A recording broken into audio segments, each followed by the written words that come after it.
नमस्कार, आप देख रहे हैं सदर्शन एक्सप्रेस। निष्पक्ष बेखो बुलंदाबाज खबर बानसूर से।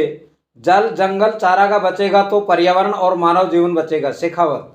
हरियाणा और राजस्थान कार्यक्रम पर बोलते हुए विधायक देवी सिंह शेखावत ने कहा कि एक पेड़ मां के नाम लगाकर धरती को स्वर्ग बनाएं। विधानसभा क्षेत्र के नीमूचौड़ा, नारायणपुर, बानसूर, हरसोरा और रामपुर मंडल में सघन वृक्षारोपण किया गया। नगर पालिका क्षेत्र के उपखंड कार्यालय माजरा रावत, टोडिया का बास व सबलपुरा के ढाकोड़ा जोहड़ में सघन वृक्षारोपण किया गया। शेखावत ने विधानसभा क्षेत्र के 5 मंडलों में पौधारोपण किया और करवाया। इस मौके पर बोलते हुए शेखावत ने कहा कि जल, जंगल और चारागाह बचाने पर धरती को स्वर्ग बनाया जा सकता है। हमें अपना स्वार्थ त्यागना होगा और सभी चारागाह भूमि को खाली करनी पड़ेगी, तभी गाय, जल और जंगल बच सकेंगे।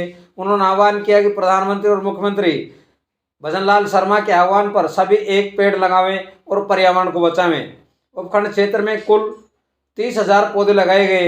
इस मौके पर नगर पालिका चेयरमैन नीता सज्जन मिश्रा, उपखंड अधिकारी रविकांत सिंह, तहसीलदार गजेंद्र सिंह, विकास अधिकारी महेंद्र सैनी, अधिशासी अधिकारी विशाल यादव, उपखंड अधिकारी रविकांत सिंह, उप जिला अस्पताल के PMO doctor Rajesh Yadav, Ayurveda nodal प्रभारी दलीप सिंह, सार्वजनिक निर्माण विभाग के अधिशासी अभियंता नीलम पूनिया, ब्लॉक शिक्षा अधिकारी राजेंद्र प्रसाद मीणा, बाबूजी ओम प्रकाश सैनी, गोपाल नाथ महाराज, जिला उपाध्यक्ष डॉक्टर शशिकांत बोहरा, प्रधान सुमन सुभाष यादव, एडवोकेट विकास जोशी, मंडल अध्यक्ष एडवोकेट नरेंद्र चौधरी, सत्येंद्र शर्मा, जयप्रकाश शर्मा, जिला पार्षद पूर्णचंद चंदेला, संदीप योगेश, ठेकेदार निरंजन लाल सैनी, रामावतार, गिरिराज धर्मपाल, अरुण सिंह शेखावत, हेम सिंह शेखावत, विजयपाल शेखावत, पार्षद गिरिराज दड़ंग, संदीप शेखावत सहित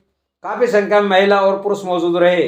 इस मौके पर जन जागरूकता रैली को भी हरी झंडी दिखाकर रवाना किया गया। हरियाली तीज कार्यक्रम में उपखंड क्षेत्र में 30,000 तथा विधानसभा क्षेत्र में कुल 51,000 पौधों का रोपण किया गया। वहीं माजरा राउत की बगीची में 10 अगस्त को विशाल अखंड भंडारे का आयोजन भी होगा। ये जानकारी गोपालनाथ महाराज ने दी। एक ही नारा दिया है।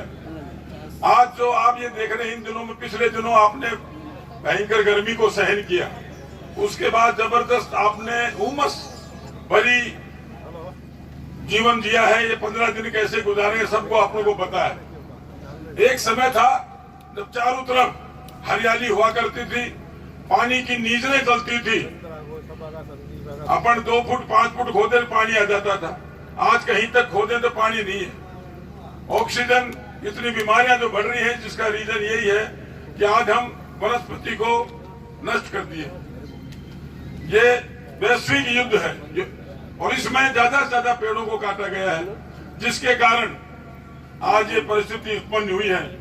हमारे लोकप्रिय मुख्यमंत्री शर्मा जी ने घोषणा की है कि आज हरियाली तीज है। इस तीज के और हमारे लिए, माताओं के लिए, आज शंकर जी, पार्वती जी का ये सबसे बड़ा त्योहार है। ये मातृ शक्ति प्रधानमंत्री जी का अनुरोध कि एक पेड़ माता के नाम, अपनी माँ के नाम, और ये माताएं जो बैठी ये अपनी माँ के नाम एक पौधा लगाना है और उस पौधे को हमें जीवित रखना है। जब तक अपने उसकी प्रयास करें, जब तक वो बड़ा नहीं हो जाए, स्वयं पालने लायक नहीं हो जाए, अपना पालन पोषण स्वयं नहीं करने लगे पौधा, तब तक ये जिम्मेदारी लेनी है ये हम सबको। एक पौधा, एक पेड़ यदि हम साल भर पाल लिए तो एक बेटे के बराबर है। एक पेड़ को पालना यानी एक बेटे को पालना है, अपनी संतान को पालना है। तो आज मैं आशा करता हूं हमारे विधायक साहब भी यही बात, और हमारे सभी अधिकारीगण, पूरे राजस्थान में पेड़ लगाए जा रहे हैं। पर लगाने से कोई धर्म नहीं होगा जब तक हम उसकी सुरक्षा नहीं करें, उसमें पानी नहीं दे, खाद नहीं दे और उसको पाले नहीं। तो मैं आशा करता हूं कि आप सब अपने ईमानदारी से, आज तीज त्योहार है, पार्वती जी का मातृशक्ति बैठी, इसलिए मैं ज्यादा कह रहा हूं कि इनको अपना सुहाग, अपना प्यार सबसे ज्यादा लाड होता है। अतः और बेटा बेटी, उसके लिए एक पौधे को हमको पालना है, ये यहाँ से प्रतिज्ञा लेके जाएंगे, पौधा लेके जाएंगे हमारे मुख्य अधिकारी जी से और विधायक साहब से। और आप लोगों ने जो स्वागत किया उस फादर रावत की इस बगीचे में आप सबका स्वागत करता हूं कि आज के इस पुण्य कार्य में आप सब लोग इकट्ठे हुए। ये जो कार्य है, जैसा सचिव भाई साहब ने बताया, पर्यावरण की जो हालत खराब हो रही है, आपने जो गर्मी देखी अभी, अपन टीवी रेडियो में सुनते हैं टेम्परेचर 50 गया, 52 गया, ये हो सकता है 55-56 चला जाएगा यदि पर्यावरण नहीं बचाया अपन ने तो, और लोग खड़े खड़े जल जाएंगे, ये पोजीशन हो जाएगी। इसको बचाने के लिए अपनी अगली पीढ़ी को सह सम्मान जीवित रहे और अपन भी अपना शेष कार्यकाल जीवन जो है व्यतीत करें, उसके लिए पर्यावरण की रक्षा के लिए माननीय यशस्वी प्रधानमंत्री जी ने जो एक नारा दिया है, एक पेड़ माँ के नाम, इससे क्या पूरे भारतवर्ष में पेड़ लगेंगे। और माननीय मुख्यमंत्री भजनलाल जी ने भी उसको फॉलो करते हुए आज हरियालो राजस्थान के नाम से ये आज मौका दिया अपने को। तो अपन हर व्यक्ति ये जिम्मेदारी ले कम से कम एक पेड़ पर्यावरण बचाने के लिए वो लगाएगा अपनी माँ के नाम, जिससे अपना बानसूर सुरक्षित रहे, राजस्थान सुरक्षित रहे, भारतवर्ष सुरक्षित रहे, अपनी अगली पीढ़ी को सांस लेने को ऑक्सीजन उपलब्ध रहे। और ये जो गर्मी भीषण पड़ी है इस बार, ये धीरे धीरे कम हो, आगे बढ़ने की बजाय, तभी अपन सब सुरक्षित रहेंगे। आप सभी का इस कार्यक्रम में बहुत बहुत सम्मान है, बहुत बहुत स्वागत है। और सभी इसके बाद माननीय एमएलए साहब की अगुवाई में एक एक पेड़ सब लगाएंगे अपन, और घर पे भी लेके जाएंगे अपन। आज 3000 पौधे लगाने का लक्ष्य है, और आगे भी अपन इसी तरह इनको, जैसे भाई साहब ने बताया, पौधे लगाना ही लक्ष्य नहीं है, पौधे तो लगा सकते हैं, हर साल लगाते हैं। इस बार जो लक्ष्य रखा गया है कि पौधे ऐसी जगह लगाएंगे जहाँ 4 दीवारी हो, अपन उसकी सुरक्षा कर सकते हैं, पानी का इंतजाम है।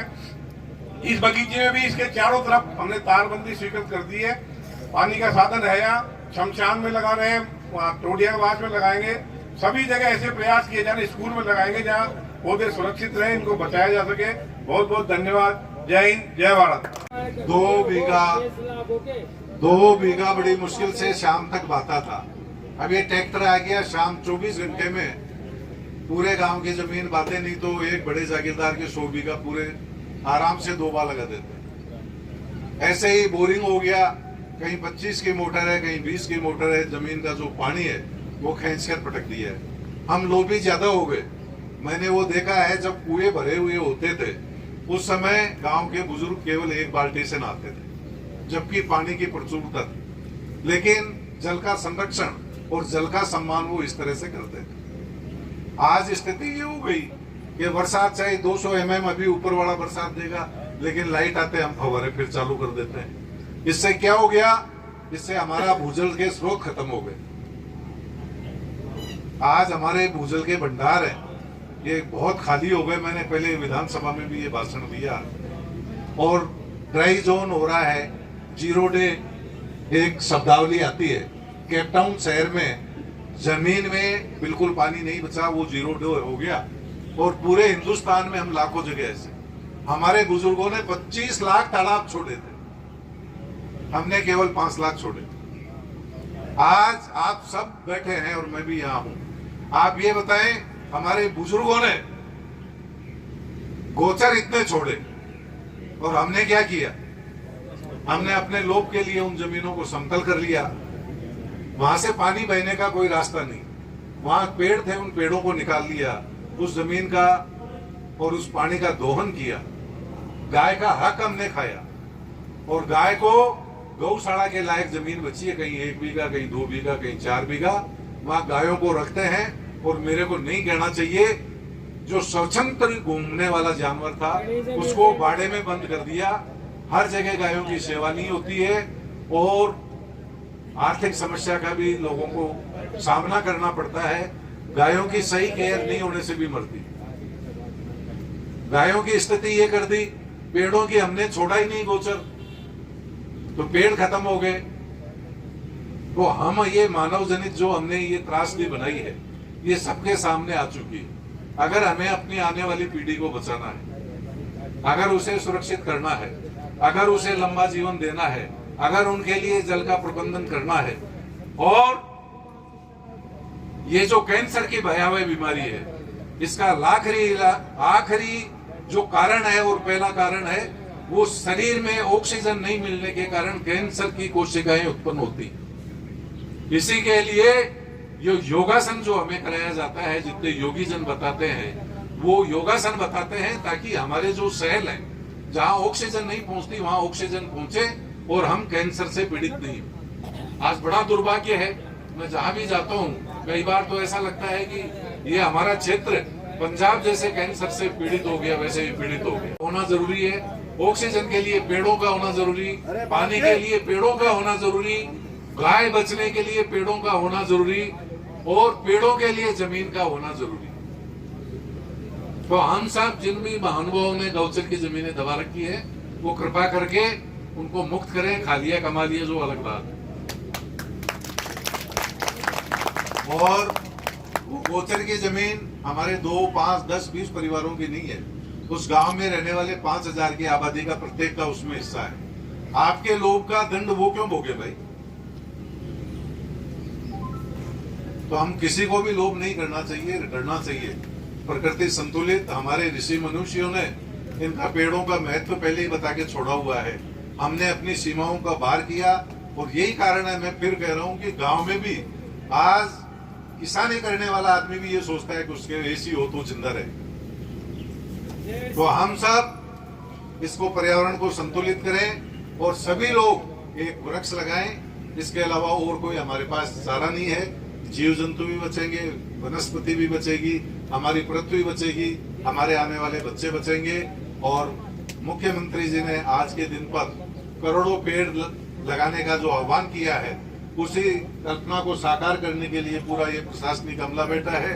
यहाँ मेरे राजनीतिक साथी बैठे हैं और पार्टी कोई भी हो, चाहे सामाजिक संगठन हो, अगर आने वाले समय में सबसे बड़ा कोई धर्म होगा तो वो पेड़ लगाने का होगा। क्योंकि पेड़ से बहुत कीट, बहुत पतंगे, बहुत पशु पक्षी पंछी, उनका आश्रय पेड़, तो उनको हम संरक्षित रखें और हमारा जीवन सुखी समृद्ध रखें। हम सबकी ये जिम्मेदारी है, पर्यावरण को संतुलित रखें। और जो सरकार ये काम कर रही है, आप लोगों के बीच में जन चेतना जगाना चाह रही है, इसको जन क्रांति का रूप दें और आने वाले समय में इस पृथ्वी को फिर हरा भरा करें, ये संकल्प हम लेकर जाएं। धन्यवाद। जय हिंद।